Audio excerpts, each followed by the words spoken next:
This story is 100% true. Not NoSleep true, but 100% real true, and it's freaked me out for years.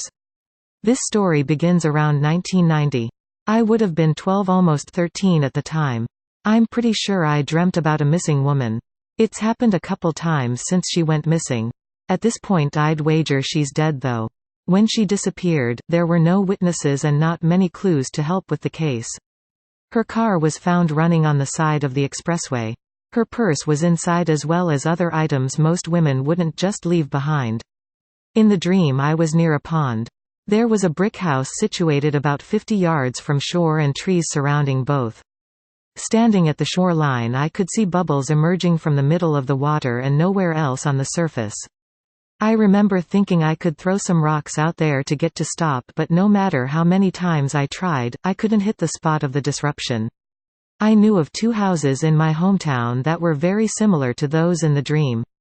A dark orange or red brick house in very close proximity to a pond. Now one of the houses in reality actually belonged to a friend of mine. Or at least did. And when he owned it, it was covered with dark orange brick. The only difference between dream and reality was that there was a paved road separating the house and pond. Nonetheless, in the dream I got my buddy and dragged him to the water to show him.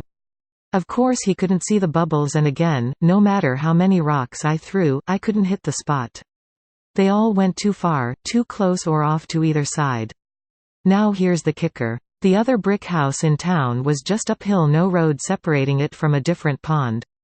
I didn't know the owners and it wasn't the same house in the dream, but it was so familiar. I never went to the pond in the dream, but the similarities were spooky. In all dreams I had, I never did hit the spot with the bubbles in any of the dreams I had. And after all these years I've really only shared my story with close friends or family. After years of not having any dreams about the missing woman, I was out with the wife for a drive through the countryside, just taking our time and relaxing. When I realized we were right near the old friend's house, something told me I should stop to check it out. I pulled over and parked so I could investigate. I had to walk a bit to get to the pond itself. It was difficult getting to the water's edge, there was thick brush and weeds grown up and filling the area.